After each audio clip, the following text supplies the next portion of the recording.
lovelies, it's Murky Meg here.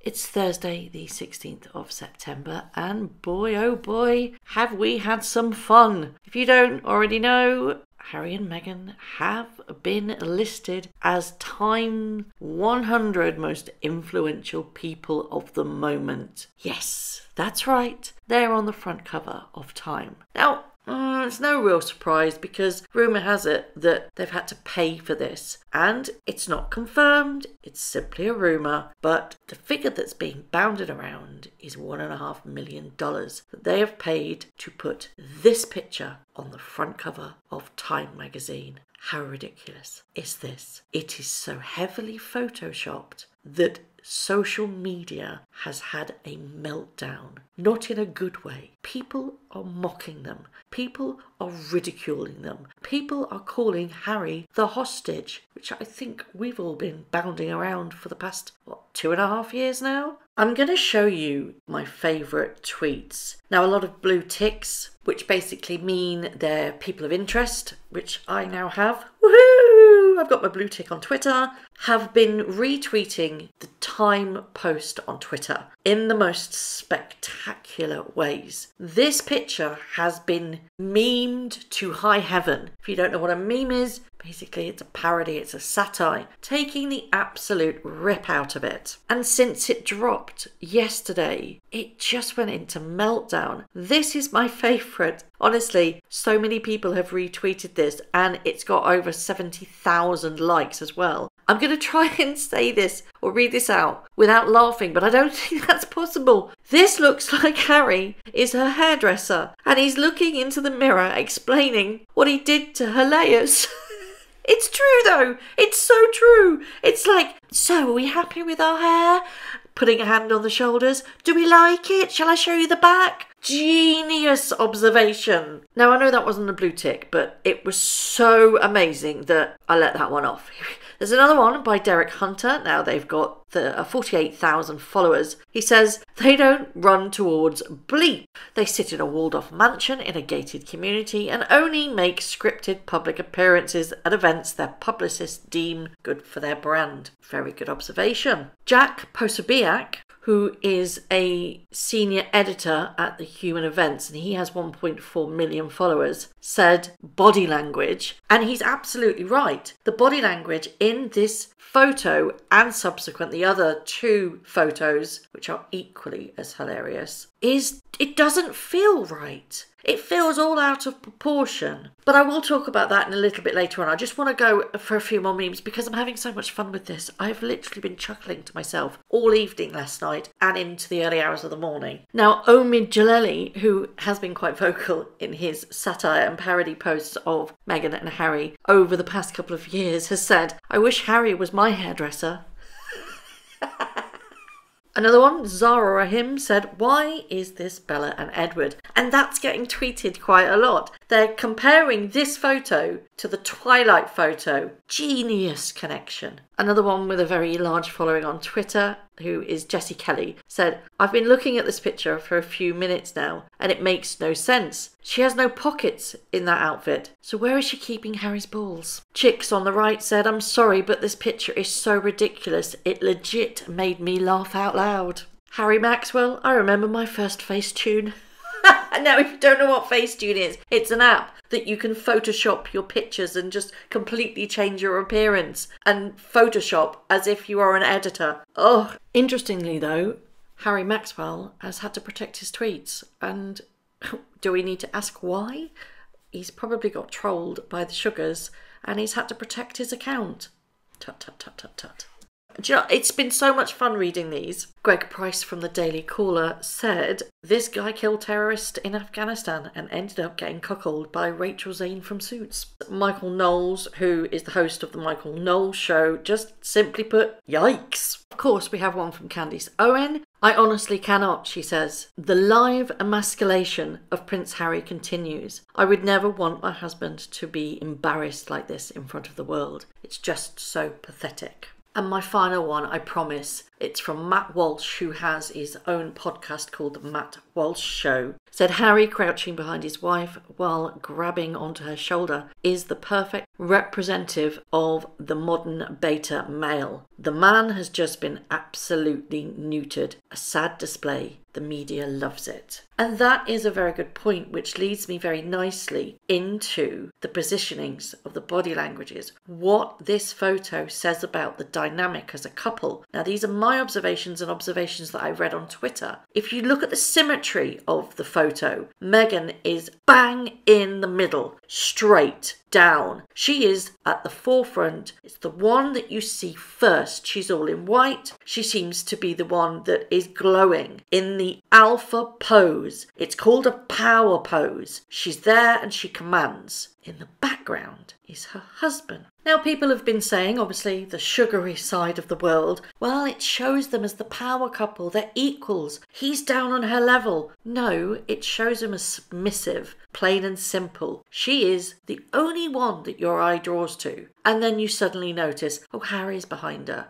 It is so photoshopped that it almost looks like CGI. All lines have been removed from their faces. She doesn't have any knuckles. Look, there are no knuckles on her hand. It has been so heavily photoshopped, which is kind of ironic. When she first kind of got onto the scene and people were taking notice of her, she made a big deal about her freckles being photoshopped out. She didn't like that, and I respected that. I really, really did. As somebody who has freckles myself, I wouldn't want them to vanish because I love my freckles. I understood her. That was before she joined the royal family and did what she did to the royal family and what she's done to Harry. But this is so photoshopped. It looks ethereal. He looks like he's hiding behind her.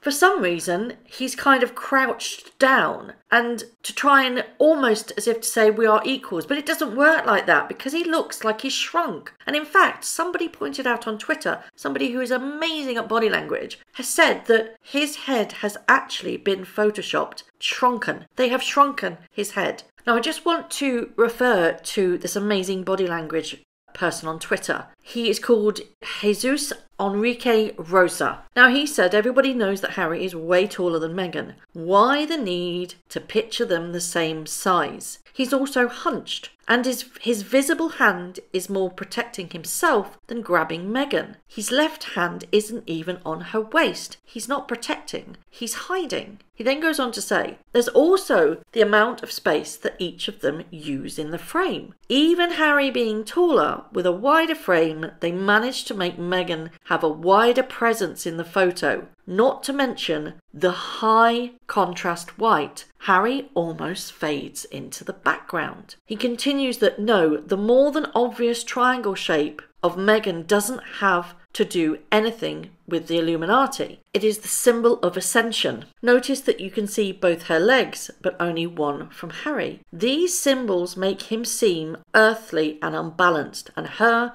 ethereal rising.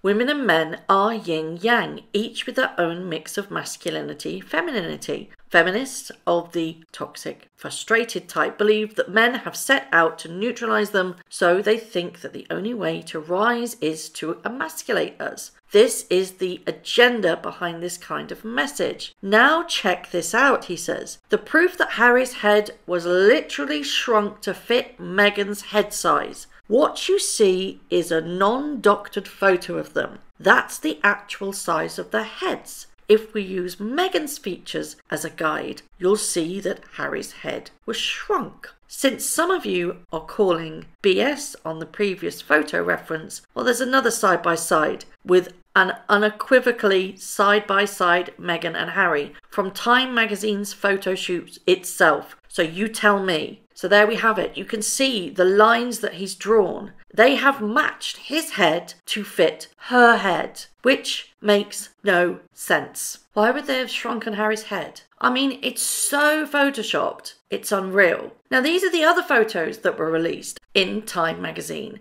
And this one right here would have actually, in my own opinion, have made a better cover photo. They are both standing equally. There is not a power play. They are both facing the cameras. Both look genuinely relaxed. And actually, it's an okay photo of them, rather than the one they went with, which looks emasculating to Harry. And then there's this one. What in the name is this photo? It looks superimposed. It looks unreal. It looks like it's something out of The Hobbit, or that dinosaurs should be coming out of behind them.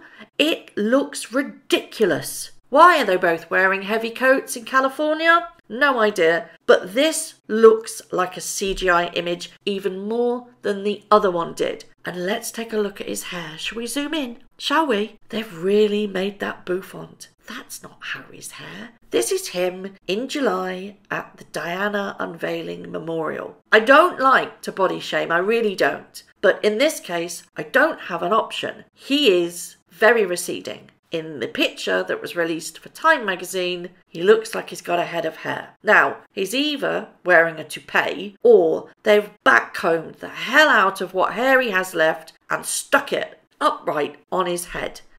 And do they have any other trees in their garden? Because they always seem to be standing by this tree. So the media literally just went wild for this yesterday, and a lot of it was mocking, to be perfectly honest. Obviously, the main channels were saying, well, yeah, they've got Time 100. Yeah, okay, they're most influential people of our time. No, they're not. They probably bought their way in, allegedly, I've got to add. I do like this comparison, though. It's hilarious. Look at this.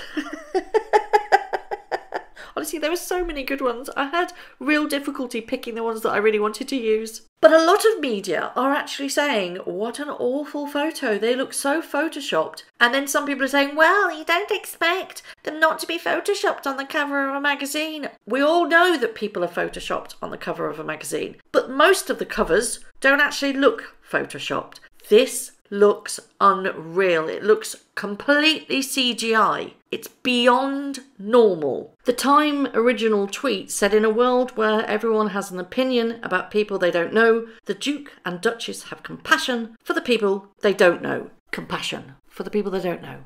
What about the people that they do know? And a lot of people are picking up on that very issue. They haven't shown much compassion for their own families, have they?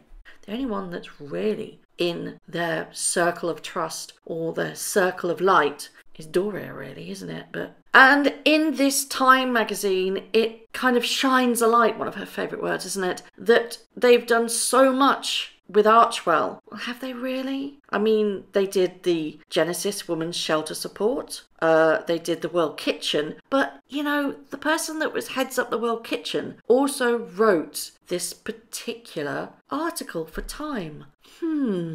That's a coincidence, isn't it? We had the Archie's birthday donations. We had the Procter & Gamble partnership, but they didn't really do anything for that. It was Procter & Gamble that donated all the nappies. Harry, Meghan and Archwell didn't have to put their hands in their pockets. It was all you scratch my back, I'll scratch your back. It's all PR. We've had the Mother's Day with the Harvest Home, and then we had the 40 by 40. We also had them asking their fans to donate for the birth of Lilibet. Of course, there's the bench. Let's not forget that little doozy. And of course, there was Harry's $1.5 million donation that he's allegedly going to give to Senable. There's not much action there, because all very well and good to say we're doing this, we're doing that, we're doing this. Has anything actually been done yet? Or is it just announcements that's going to be happening? Now, I've got to admit, if they did it right, they could do some good. But unfortunately, I think what's happening now is that they are so caught up in this power play, pushing to be the most popular people or couple, or her, the most popular woman in the world. It's kind of getting clouded in the celebrity glamness of it all, the showmanship, and possibly the philanthropic element is being watered down. But there's nothing really of substance that they can put down in a report and says, we've done that. This is how we've changed the world. I know it's early days, but they had so much power. It seems to have been getting mingled with the Hollywood lifestyle, the power play, almost as if they want to outshine the royal family. Sad, really, isn't it? Anyway, I would love to know your thoughts on these 3 photos that Time magazine have released. What are your thoughts? Do they look CGI? Are they photoshopped? They clearly are. Come on. What do you think of the poses that Harry and Meghan in the one on the cover with her at the forefront and the symmetry all off and him just kind of cowering behind? What was your favourite tweet? I mean, too many to choose from for me. And then what about the other photos? The one of them standing there behind a window, both standing side by side. I actually quite like that picture, to be perfectly honest. But the one in the garden is just hilarious. Jurassic Park, eat your heart out. Anyway, I'd love to know your thoughts. Thank you very much for watching. If you haven't already, please subscribe to my YouTube channel, hit the notification bell and also that like button. I'd like to take this opportunity to thank all of my followers for all the tips and all the emails, DMs that everybody sends to me. It really is greatly appreciated. So thank you very much for watching once again.